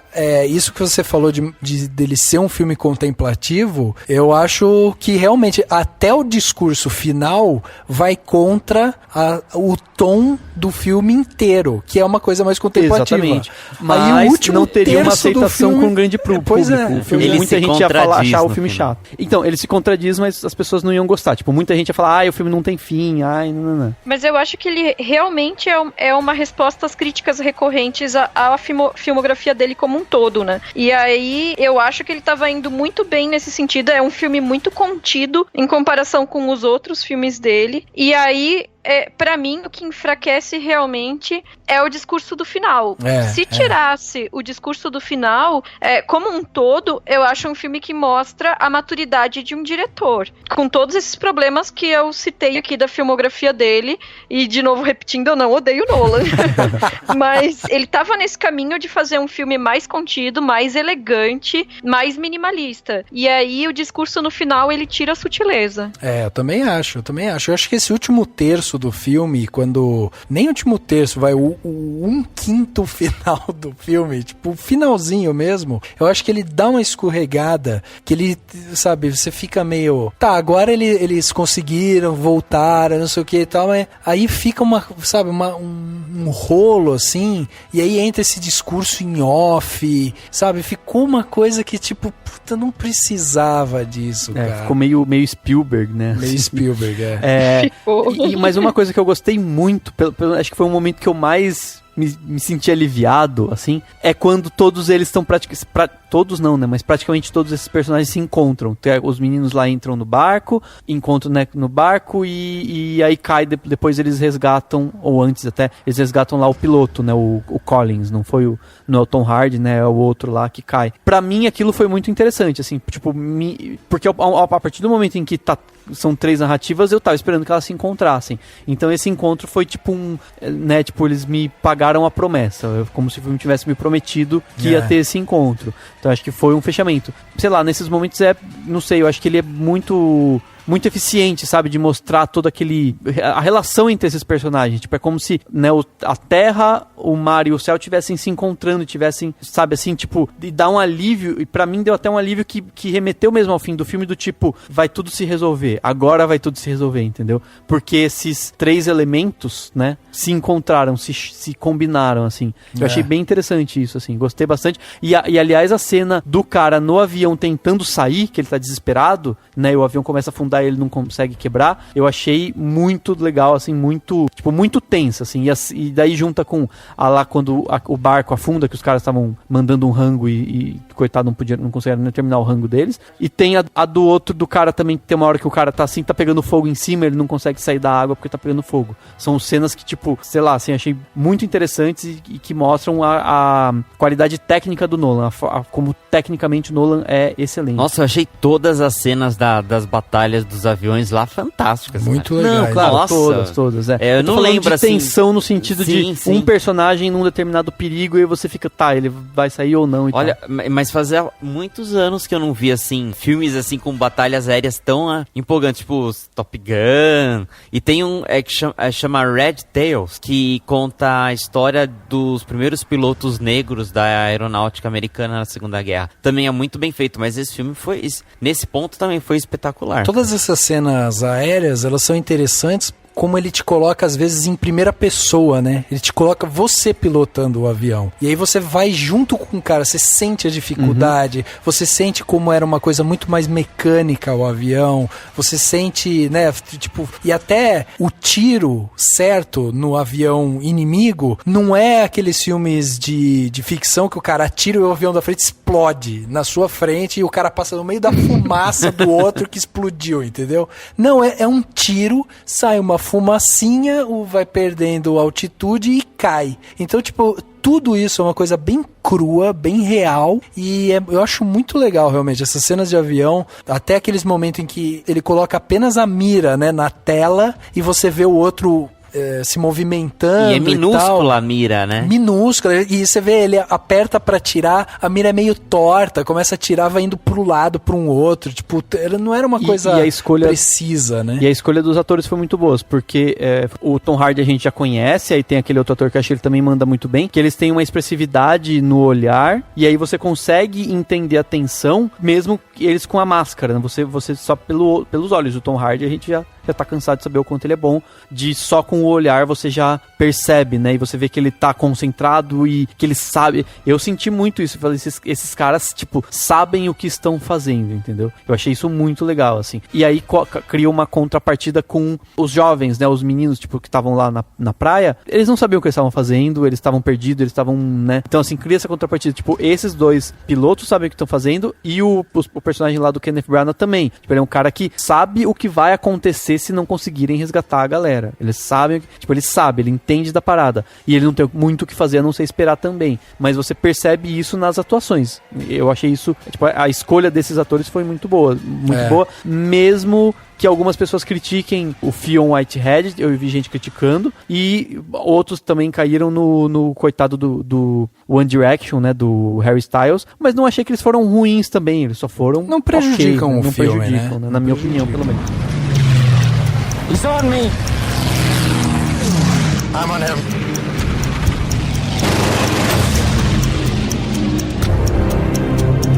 The ship's about to leave. Time to go.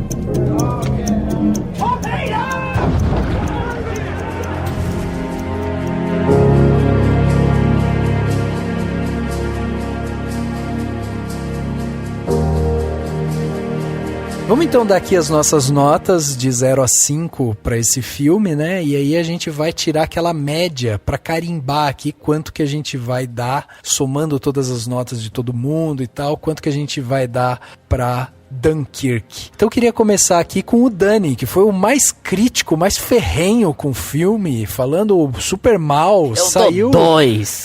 Saiu do filme cantarolando lá, Dunkirk, eu adoro eu Dunkirk. Fiquei muito... Agora vem com esse papo. Não, aí. eu fiquei muito empolgado durante o filme, assim. Sério. Então diz pra gente, Dani, 0 a 5, quanto que você vai dar pra Dunkirk? Então, por conta... Eu acho assim, o filme ele tem quase que 2 pontos, né? Assim, o ponto humano, o ponto dramático no sentido pessoal e o ponto técnico. Tecnicamente ele é impecável, ele é sensacional, o som dele é espetacular. Não consigo imaginar, se surgir um outro filme que consiga ganhar o Oscar de edição de som e mixagem de som, vai ser um ano ótimo pro cinema nessa área, porque muito possivelmente, assim, não consigo imaginar que esse filme não ganhe pelo menos uma indicação e já tô visualizando ele ganhar Oscar, o próximo Oscar de mixagem e edição de som. Então é espetacular e tal, a questão de ter sido filmado em película, IMAX e, né, tudo isso, acho que o Nolan tá de parabéns por isso. E o meu problema foi tudo isso que eu apresentei, né? Essas questões mais pontuais, esses paradoxos, não é nem tipo escolha errada, é meio que combinação de escolhas, né? Então, eu tenho um discurso tal durante o filme, no final eu vou lá e descambo. Eu tenho personagens que não são aprofundados porque é a proposta, mas aí, tipo, faltou alguma coisa e tal. Então, acho que nesse balanço dá pra tirar pontos. E aí, só pra falar sobre o Nolan, né, que todo mundo fica, todo mundo falando mal, todo mundo falando bem. Acho que também, eu nunca fui um fã do Nolan, do tipo, meu Deus, o Nolan é maravilhoso. Mas ele é um baita de um diretor. Gostaria que tivessem mais diretores como o Nolan, apesar de ele não ser perfeito. Então, eu acho que assim, é aquilo. Ele não é maravilhoso, ele não é o novo Kubrick, ainda pode ser que venha a ser, tomara que venha a ser, torço pra que ele faça filmes cada vez melhores, mas nesse filme, pra mim, é 3,5, que é uma nota boa, uma nota legal, e tá ótimo. Surpreendeu na sua nota, hein, agora, porque... Não, 3,5, é um filme muito bom, quase 4, ok, 3,5. Beleza, tá aí, 3,5 então o Dani tá dando pro filme, e você, Henrique? O Henrique de poucas palavras, o cara que só falou do avião, disso, daquilo, e aí, quanto você vai dar? Só fiz piada. Cara, eu vou dar uma nota um pouco maior que a do Dani. Vou dar 4,5 pra Dunkirk. 4,5. Gostei bastante legal. do filme. Acho que o ponto que eu tô tirando esse meio ponto aí é mais pelo que a gente falou pela morte do personagem lá do George, que eu realmente achei meio do nada, assim, do filme, como o Dani mesmo comentou, foi só pra criar um drama, assim, desnecessário. Então, por isso, tipo, me tirou um pouco do filme. Fiquei, sabe, como assim? Não engoli muito bem. E essa questão também que foi discutida sobre o fim do filme, que acaba tendo essa questão, assim, até contraditória, como a gente conversou. De resto, dentro dos filmes do Nolan, eu acho que tá entre os melhores, pelo menos o que eu mais gostei, assim, né? Junto com Inception, a trilogia do Batman, menos o terceiro filme, que é chato. E assim, acho que o último filme tinha sido Interestelar, né? Que eu realmente, assim, eu adoro ficção científica. Primeiro 1/3 do filme eu acho excelente, depois, tipo, descamba. Então, eu lembro que eu fui assistir o Dunkirk, foi um dos raros momentos que eu não tinha assistido um trailer do filme. Eu acho que eu não tinha visto nem o cartaz. Então, eu fui surpreendido positivamente com o filme. Um dos melhores filmes de guerra que eu já assisti, assim. Até por isso, não tem muito... ele não é muito, digamos assim, gore, entre aspas, né? Você não vê tripa, você não vê sangue, mas você sente o terror da guerra. Mas podia ter sido melhor explorado, como o Rafa falou. Podia ter mostrado a questão de fome e tal, mas no comecinho já me pegou assim, tipo, o carinha, ele queria usar o banheiro e ele não tinha privacidade. Eles estavam numa praia gigantesca, mas eles não tinham um momento de privacidade. Você vê que ele chega, ele abaixa a calça, eu entendi que ele queria cagar. Daí ele viu outro cara enterrando, né? Então isso me ajudou a entrar, a comprar a ideia do filme. E a questão eu achei bem interessante também das 3 narrativas paralelas. Eu gostei bastante disso, assim. Tira do senso comum do filme que a gente tá acostumado, assim, né? Então, 4,5 acho uma nota justa pra Dunkirk. Show de bola, tá aí, 4,5, nota do Henrique. E aí, Isabel, vamos dar uma nota de 0 a 5? Vamos ver se você salva esse filme hoje. Então, eu tenho 2 notas, na verdade, porque se eu for dar uma nota mais raciocinada sobre a minha experiência com o filme, eu daria 4 estrelas. Mas dando uma nota, assim, só emocional, só da minha reação, assistindo ele no cinema, a IMAX, toda a experiência de imersão, a montagem maravilhosa, a trilha maravilhosa e o envolvimento com a narrativa, eu dou 4,5 também. Eu acho que, como a gente apontou, existem alguns problemas, até em termos narrativos, assim, no filme, que chega uma hora que cansa um pouco, mesmo sendo, acho que provavelmente o filme mais curto do Nolan, não tem nem 2 horas, né? Exato.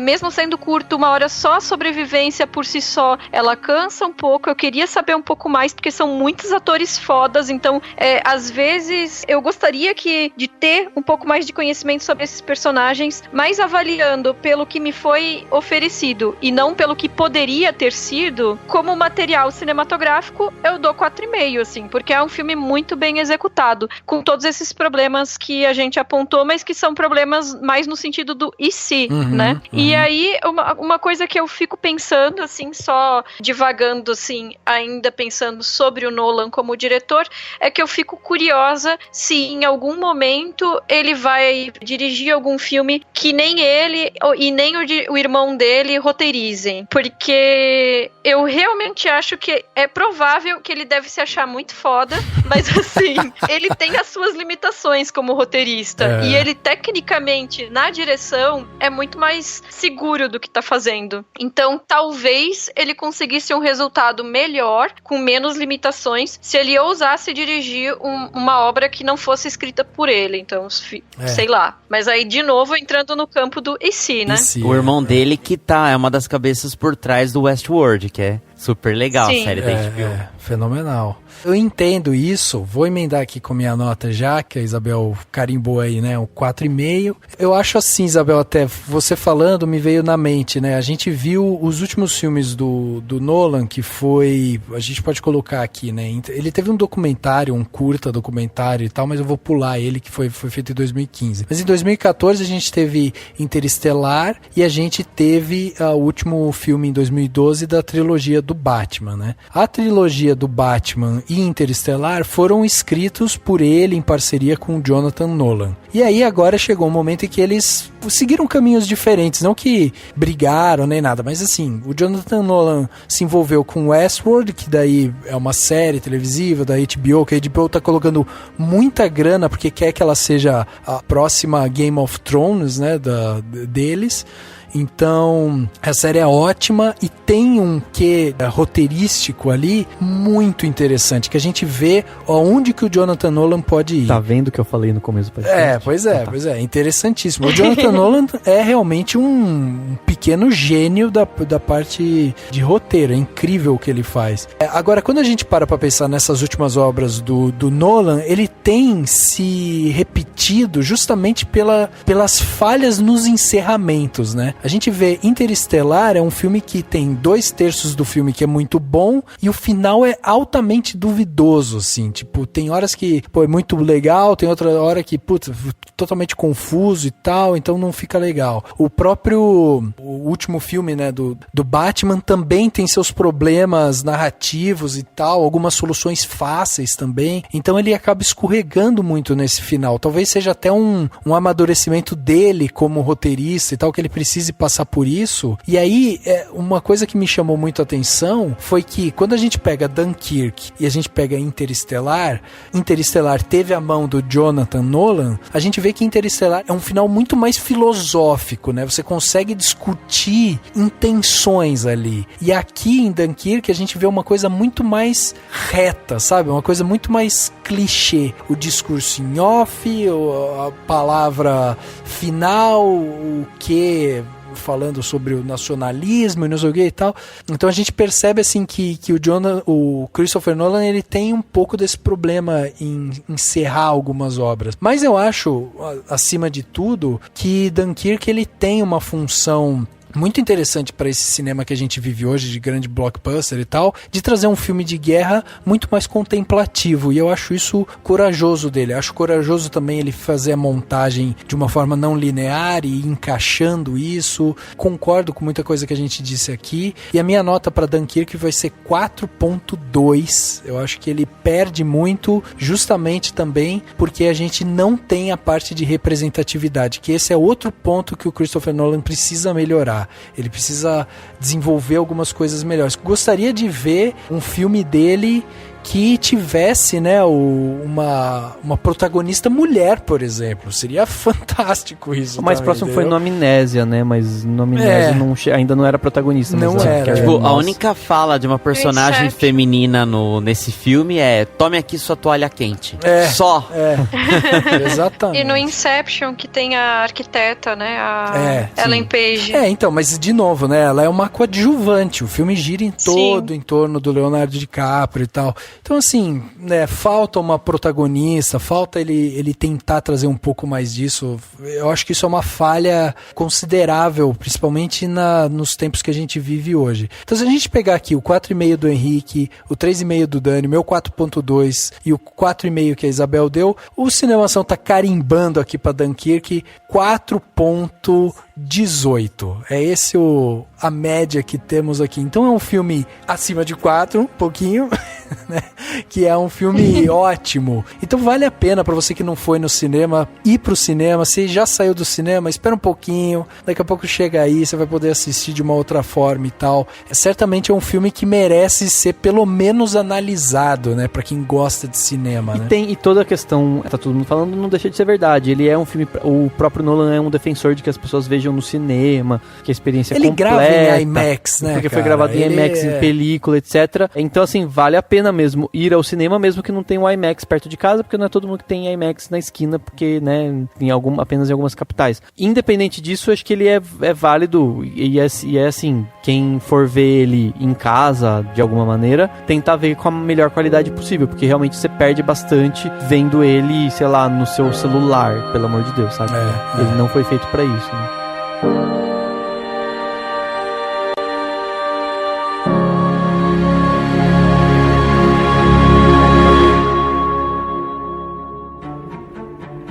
Dicas para a sua semana? No Plano Detalhe.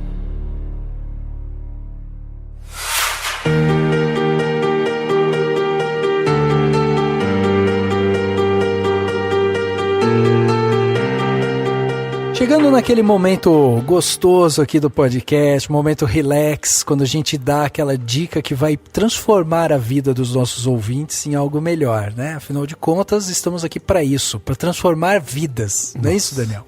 É. Pouco dramático, né? Pareceu o fim do filme do Nolan. Não, brincadeira. Pois é. Henriquinho, vamos começar aí com o seu plano detalhe. O que você trouxe aí de mudança completa de vida para os nossos ouvintes? Bom, eu ia ver se eu não ia ser o primeiro para ver se vocês iam falar dois. Pode falar dois, lógico, né, cara? Então se prepare que você vai falar 2 planos detalhe ao invés de um. Não nunca teve essa conta. Cada um fala quantos quiser. Nunca teve. Não, vai falar tipo 10, porque, né, tem outras pessoas que não, é que geralmente quando alguém, o primeiro fala 2, então, é que vocês não ouvem.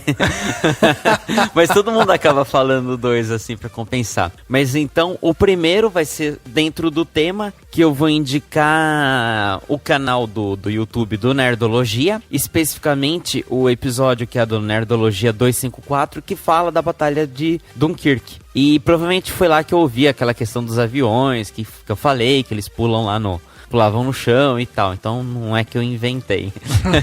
Então eu tô dando crédito. E assim, é um canal no YouTube, eu acho super legal. Tem coisa de história, biologia, física, até um pouco de psicologia. Faz tempo que eles não fazem, mas tem. Então, é um olhar muito científico, né, para as coisas. Isso que é legal. Então, o primeiro plano detalhe fica aí o canal do YouTube lá do Nerdologia. Eu sei que eles têm vínculo, acho que com algum outro podcast, que eu sinceramente não sei qual. Com o Jovem Nerd. Com o Jovem Nerd.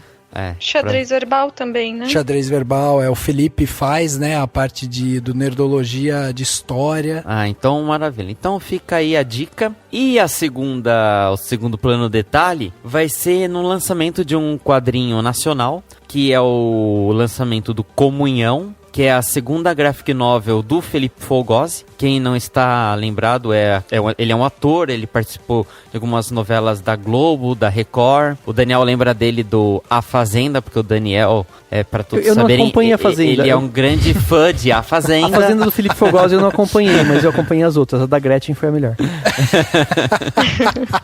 E eu conheci o Felipe na última Comic Con Experience, ano passado.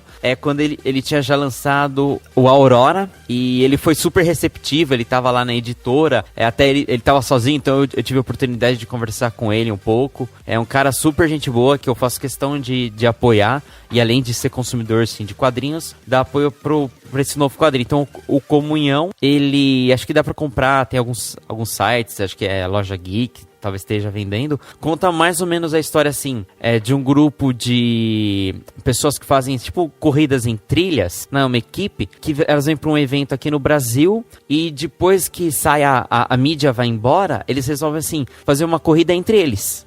E eles acabam se perdendo na mata e daí encontram, parece que é um padre muito louco e tal. E tudo é visto na visão da personagem principal, que é a Amy. Então, vou deixar a dica aí do quadrinho Comunhão do Felipe Fogossi. Show de bola, olha aí. Quadrinho e canal do YouTube. Tudo que você precisa para uma semana feliz, né? Isso aí. Isabel, o que você tem pra gente de bom aí, de plano detalhe pra semana? Vocês brincaram, mas eu já tinha separado 2 indicações. E não vou te falar nada, mas eu também, viu? Muitas indicações para esse programa.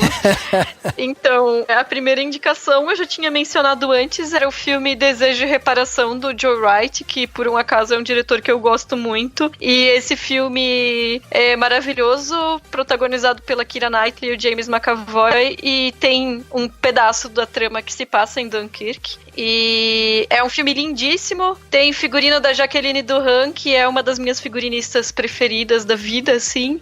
É adaptado do livro do Ian McEwan, que também é maravilhoso, e aí fica quase que uma indicação dupla quem quiser ler o livro também. E vale muito a pena, pra quem não viu ainda, Desejo e Reparação. A minha segunda indicação é um filme chamado In Darkness, não tem tradução em português, que é da cineasta Agnieszka Holland. Ela foi o primeiro episódio do Feito por Elas, e esse filme mostra justamente esse outro lado da guerra, o lado das pessoas, dos civis, que estão escondidos e estão passando fome. No caso, são várias pessoas judias que estão se escondendo dentro de um túnel de esgoto na Polônia. Então, o filme inteiro é muito escuro e é muito claustrofóbico, e também como o Dunkirk, ele não mostra o outro lado, não mostra os alemães propriamente ditos. A gente não sabe o que está se passando na superfície, na terra. A gente só está acompanhando essas pessoas vivendo debaixo do solo e tentando sobreviver. É um negócio impressionante como cinema e como experiência esse filme. Então eu recomendo muito. Adoro filme assim, acho demais. Já coloquei na minha lista aqui porque eu quero ver. Muito bom. E quem quiser saber um pouco mais sobre a diretora, vai lá no Feito por Elas, então. Isso, primeiro episódio. Legal, show de bola. Bom, vou deixar o Dani por último aqui, pro Dani encerrar sempre com aquele plano de detalhe genial dele. Essa semana tá fraquinho, tudo bem. Contando que sejam 2? Não, é um só. É um só, isso aí. Bom, beleza, vamos lá. Meu plano detalhe, então, é de uma série. Eu sempre gostei de ter séries muito curtas, séries de TV e tal, pra eu assistir um pouco antes de dormir, sabe? Então eu comecei fazendo isso com Friends, que lá tem 20 minutos, 30 minutos. Depois eu passei pra How I Met Your Mother, e aí eu fiquei carente, né? Porque eu tinha assistido as duas, aí eu reassisti as duas, aí fiquei carente. Falei, e agora? Não tenho mais série e tal. E daí eu descobri a Modern Family, que eu adorei, tem vários episódios na Netflix, série curta também, tem de 20 a 30 minutos, e o mais legal dela... Série de episódios curtos, né? Porque Isso. Friends não é curta no sentido episódios curtos, exatamente. E o mais legal dela é que todos os episódios, eles são histórias soltas, sabe? Então ele não tem uma coisa assim muito casada, assim, nossa, você precisa assistir desde a primeira temporada pra você entender o que tá acontecendo. Não, se você quiser assistir assim, meio descasado as coisas e tal, você consegue entender também, então isso que é bacana. E eu acho ótimo, um humor leve, ele tem um quê de The Office, porque os personagens falam com a câmera em alguns momentos, tem momento que eles olham, sabe quando eles olham pra câmera tipo meio constrangidos e tal? Eu gosto muito desse tipo de brincadeira na comédia, né? Por isso que também gostava do The Office. Então meu primeiro plano de detalhe vai pra você assistir Modern Family e se divertir, rir um pouquinho da vida dessa família muito louca. E o meu outro plano de detalhe é pra um produto que veio de indicação aqui do nosso querido Beto Padreca do Miolos Fritos, né, que me indicou esse produto e eu fui lá e comprei, porque o Beto só indica, mas ele não compra o produto. E aí eu comprei, que é o Sugru. O Sugru, cara, é tipo um Durepox molinho. É um produto inglês, eu comprei direto de lá, chegou aqui pra mim, e é fantástico. Pra que eu tô usando ele? Tô usando ele pra consertar cabo. Sabe quando o cabo começa a descapar, tipo o cabo de carregamento do computador, começa a abrir e tal? Você pode fechar ali ele, então ele vira tipo um Durepox molinho. A gente consegue colocar ele colar as coisas com ele, pode colocar ele na ponta também do celular. Se ele cai no chão, o celular fica protegido. Dá uma olhada, o link vai estar aqui no post. Sugru, tem o site sugru.com, lá explica melhor o que é, mas é um produto fantástico e a gente tá no estúdio se divertindo com ele, porque a gente cola tudo com ele. Basicamente é isso. Você podia virar um importador e começar a importar ele pra cá. Daniel, isso não era ideia pra você dar ao vivo no podcast, Entendi. né? Entendi. Boa. Daí você já abre um e-commerce. Pois é, olha aí. Já começa, né? Novo business surgindo aí. Novo business. Daniel, esse é o plano detalhe. Cara, o meu vai ser simples, é uma série que eu nem vi tudo, na verdade vi só o comecinho mesmo. Gostei e vou indicar, enfim, porque ela é curiosa, eu achei pelo menos assim. Eu já tinha visto alguma coisa dela muito de passagem, e ela é uma série que foi exibida entre 99 e 2000, então ela tem uma temporada, ela foi cancelada depois de um tempo. Tá na Netflix e é a Freaks and Geeks. Nem tem nome em português, né? Freaks and Geeks. Então é basicamente sobre esses... Clássico. Então, mas pra mim, eu não conheci muito. Eu tinha visto em algum lugar e tal, sabia que existia, mas nunca tinha visto. E achei interessante, fui assistir, ainda não terminei a temporada, e eu gosto porque, é uma temporada, 18 episódios, tá bom, ninguém aguenta mais série com 350 temporadas. Eu ando com resistência, né, eu vou começar a esperar as séries acabarem pra começar a ver, pra não morrer de aflição. Enfim, é legal que ela marcou o começo da carreira do Paul Feig e do Judd Apatow. Acho que o Judd Apatow foi mais diretor, e o Paul Feig entrou como criador, produtor da série. E tem lá o James Franco, o Seth Rogen, novinhos, né? Tem a Linda Cardellini também, que depois ficou também bastante famosa. Jason Segel também. Jason Segel, então, uma galera bem... que hoje tá, meio que fazendo sucesso e tal, e na época era mais novinha. E é uma série bem interessante, assim, tem aquelas coisas... Ela se passa nos anos 80 e foi feita no final dos anos 90, então ela tem algumas coisas que você fala assim, hoje as pessoas não fariam mais isso numa série, né? Você fala, esse tipo de comentário talvez ninguém mais faria hoje em dia, ou não seria de bom tom, mas é interessante e foi divertido, e também tem episódios curtos, então fica aí a indicação pra quem quiser entrar lá na Netflix e assistir uma coisa que não seja a última série do momento. É uma bacana aí.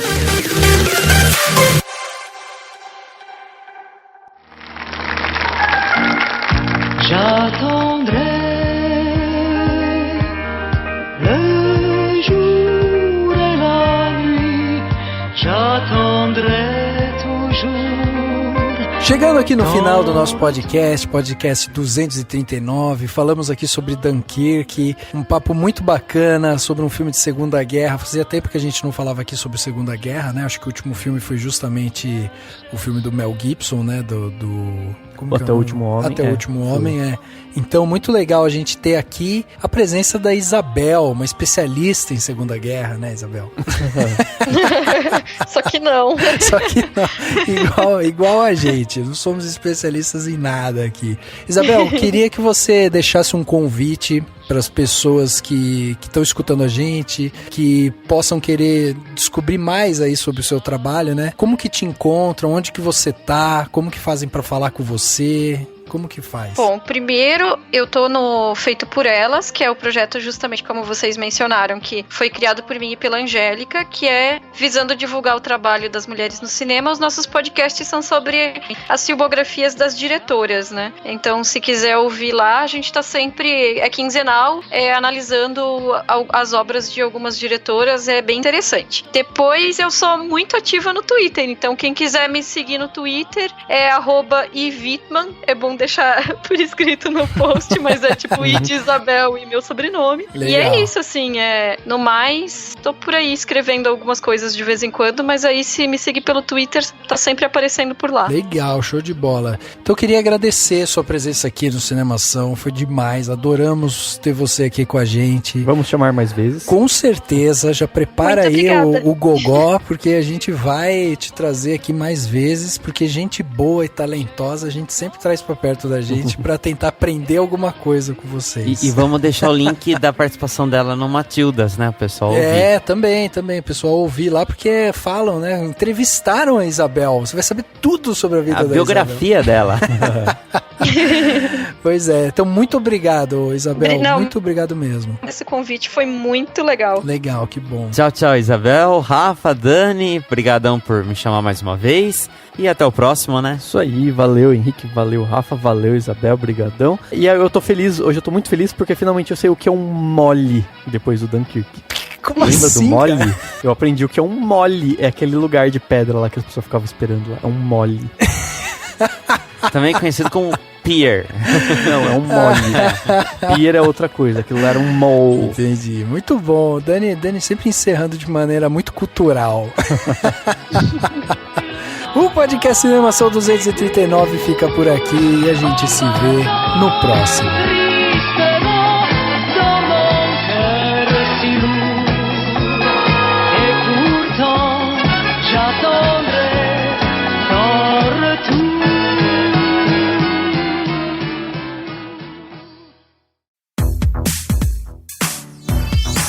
Esse podcast foi editado pela Isso Aí Design. Tudo isso é forma com função. É design estratégico. É isso aí.